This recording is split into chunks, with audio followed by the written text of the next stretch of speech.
I thought my fiancé left me for a guy she met at the gym.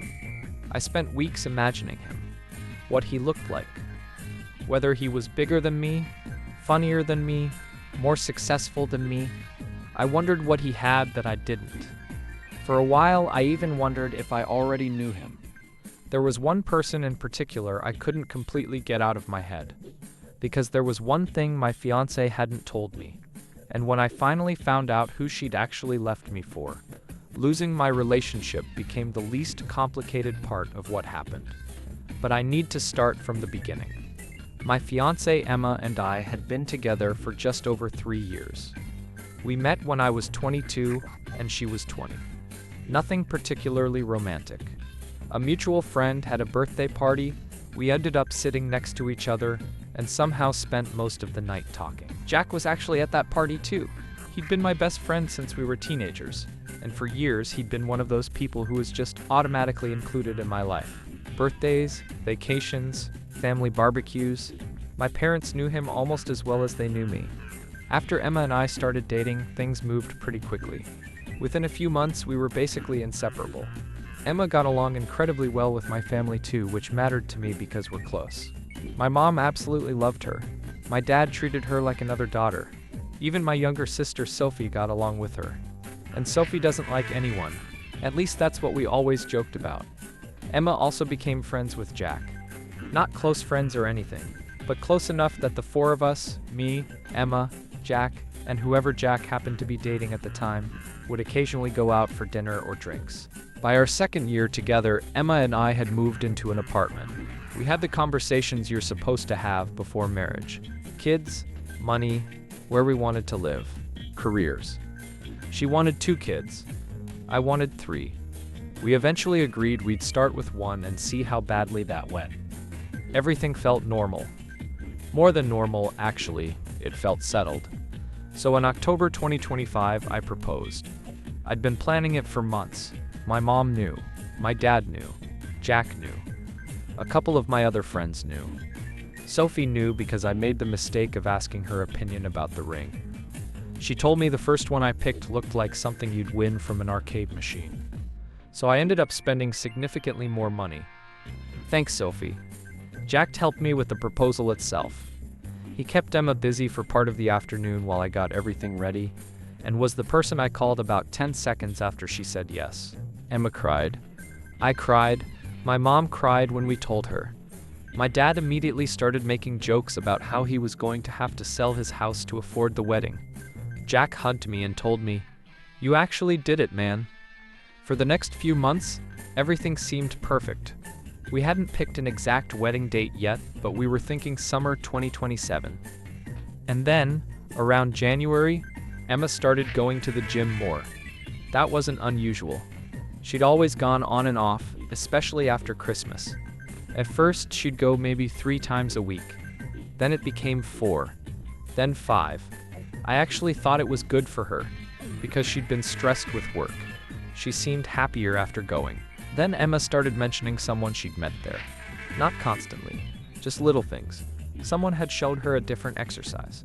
Someone had recommended a protein powder. Someone had convinced her to try one of the classes at the gym.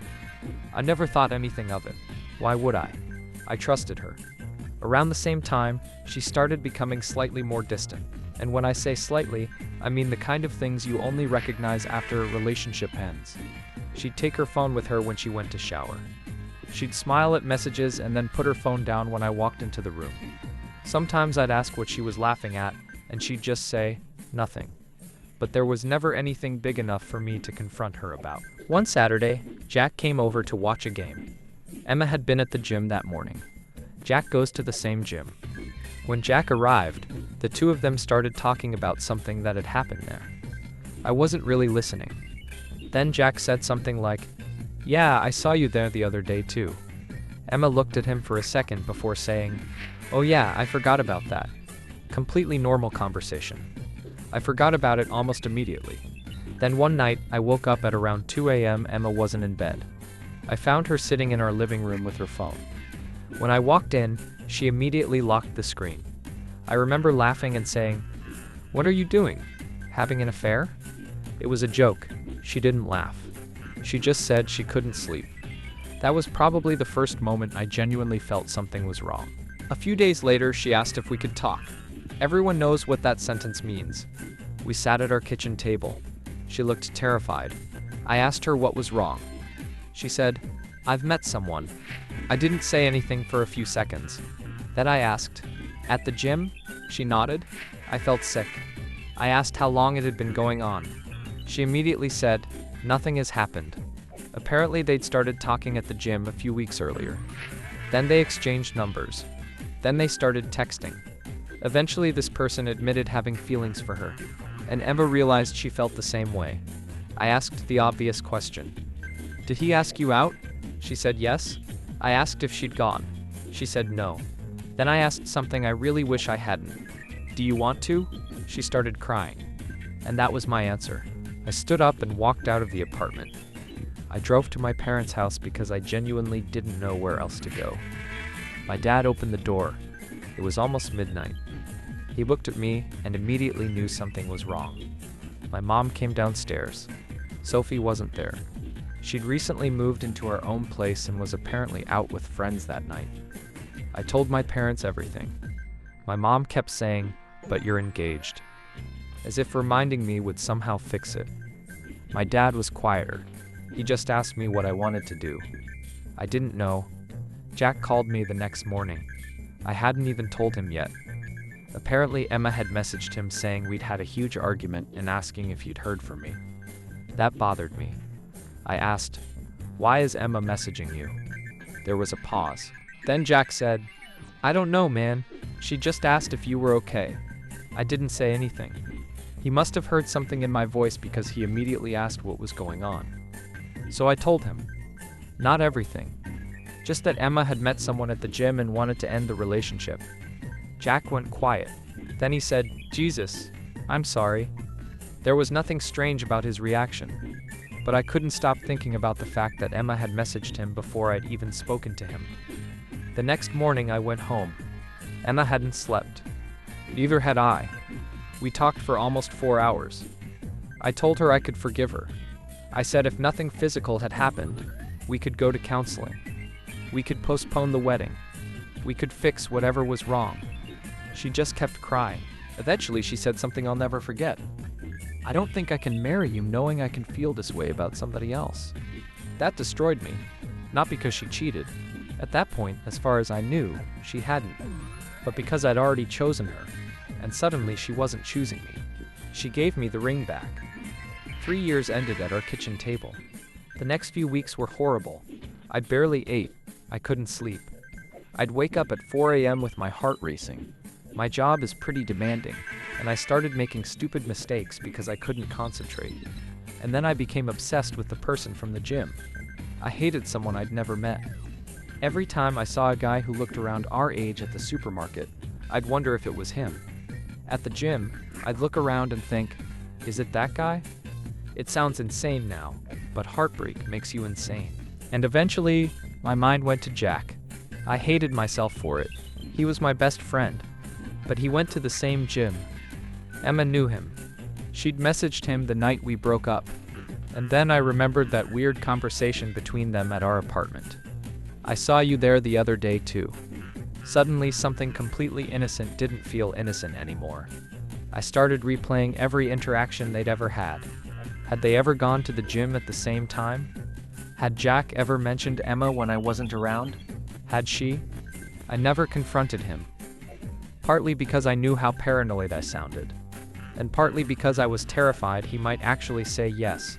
Emma moved out temporarily while we figured out the apartment. She told me she was staying with a friend. I didn't ask which one. I didn't want to know anything about her life. My family was supportive. My mom called constantly. My dad would randomly ask me to help him with things that absolutely did not require 2 people, just to get me out of the apartment. Jack kept checking in too. Sometimes I'd answer, sometimes I wouldn't. Once he asked me to come over and watch a game like we used to. I made up an excuse. At that point, just seeing his name on my phone made me uncomfortable. Sophie was different. She texted me a couple of times. "How are you doing? Need anything?" I usually just replied that I was fine. She said she didn't want to get involved because she loved both of us and the whole situation was difficult for her. I understood. She and Emma had become close over the years. About 3 weeks after the breakup, Emma came to collect the last of her things. I wasn't home. When I got back, almost everything was gone. Her clothes, her books, the stupid little plants she had all over the apartment. She'd left her key on the kitchen counter. There was also an envelope. Inside was a letter. I didn't read it. I put it in a drawer. That night my dad called. He asked if I wanted to come over for dinner. I said no. Then he got quiet and said, "There's something I think you need to know." Immediately my stomach dropped. I asked what? He wouldn't tell me over the phone. He came to my apartment instead. He sat down, and for about 30 seconds, he couldn't even look at me. Finally, he said, "Your mother saw Emma yesterday." I said, "Okay." He said she wasn't alone. That was it. I knew. This was the guy from the gym. I actually felt weirdly relieved. After weeks of imagining this person, I was finally going to know who he was. I asked, "Who is he?" My dad stared at the floor. Then he looked at me and said, "It's Sophie." I laughed. Not because it was funny, because I genuinely thought I'd misunderstood him. I said, "What?"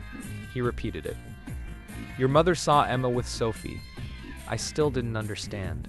I said, "Yeah, they're friends." My dad shook his head. Then he said, "No, not like that." I remember staring at him, and then suddenly every sound in the room seemed to disappear. There was no guy from the gym. The person Emma had developed feelings for was my sister. My own sister. I called Sophie immediately. She didn't answer. I called again. Nothing. Then I called Emma. She answered. I didn't even say hello.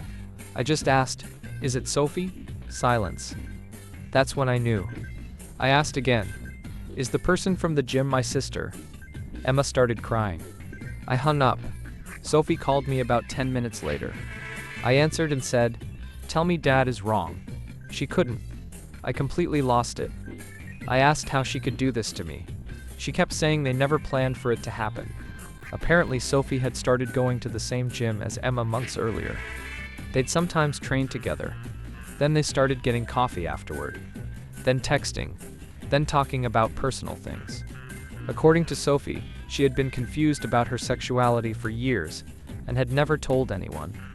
Emma was the first woman she'd ever had feelings for. I asked when she realized those feelings were mutual.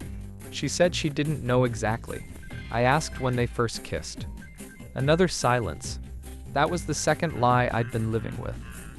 Because Emma had told me nothing physical happened while we were together. They'd kissed 2 weeks before she ended our engagement. At Sophie's apartment, the same sister who had helped me choose Emma's engagement ring had kissed my fiancé 4 months later. And suddenly I thought about Jack. All those suspicions. All those unanswered calls. The conversation at my apartment. Emma messaging him. I'd spent weeks wondering whether my best friend had betrayed me. He hadn't. He just happened to be standing close enough to the truth that I'd mistaken him for it. I called him the next day. I told him everything. There was a long silence. Then he said, "Wait, Sophie." It was probably the first time I'd laughed in weeks. Not because any of it was funny, just because his reaction was so genuinely confused that I finally knew how ridiculous my suspicions had been. I apologized for avoiding him. I didn't tell him everything I'd suspected. I didn't need to. He just said, "You don't have to apologize for anything right now." I didn't speak to Emma or Sophie for months. My parents were devastated. My mom felt betrayed by Emma, but also refused to abandon her daughter. My dad tried to stay neutral until he told him neutrality wasn't really possible when one child had slept with the other child's fiancé. Every family gathering became complicated. Christmas plans became complicated, birthdays became complicated, everything became complicated. Jack stayed out of it. Emma eventually sent me a long email apologizing. Sophie wrote me a letter. I didn't answer either of them. About 6 months later, my mom asked if she could come over. She sat at the same kitchen table where Emma had ended our engagement.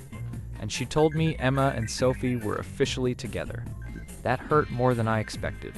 Some part of me had convinced myself it would implode, that they'd realize they'd destroyed our family for some temporary attraction. They didn't. I eventually sold my half of the apartment and moved.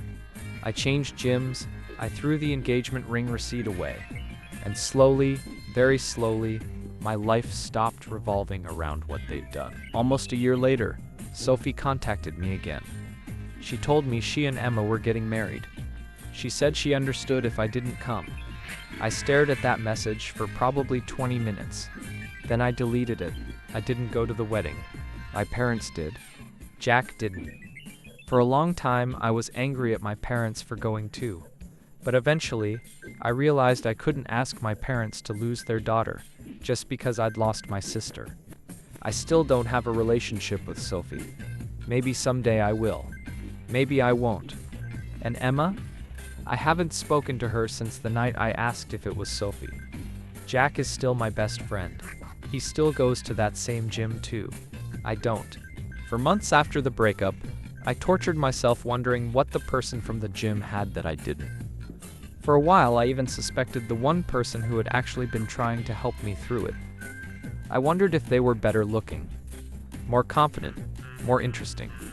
I wondered why I hadn't been enough. Eventually, I realized I'd been asking the wrong question, because I didn't lose my fiancée to some stranger at the gym.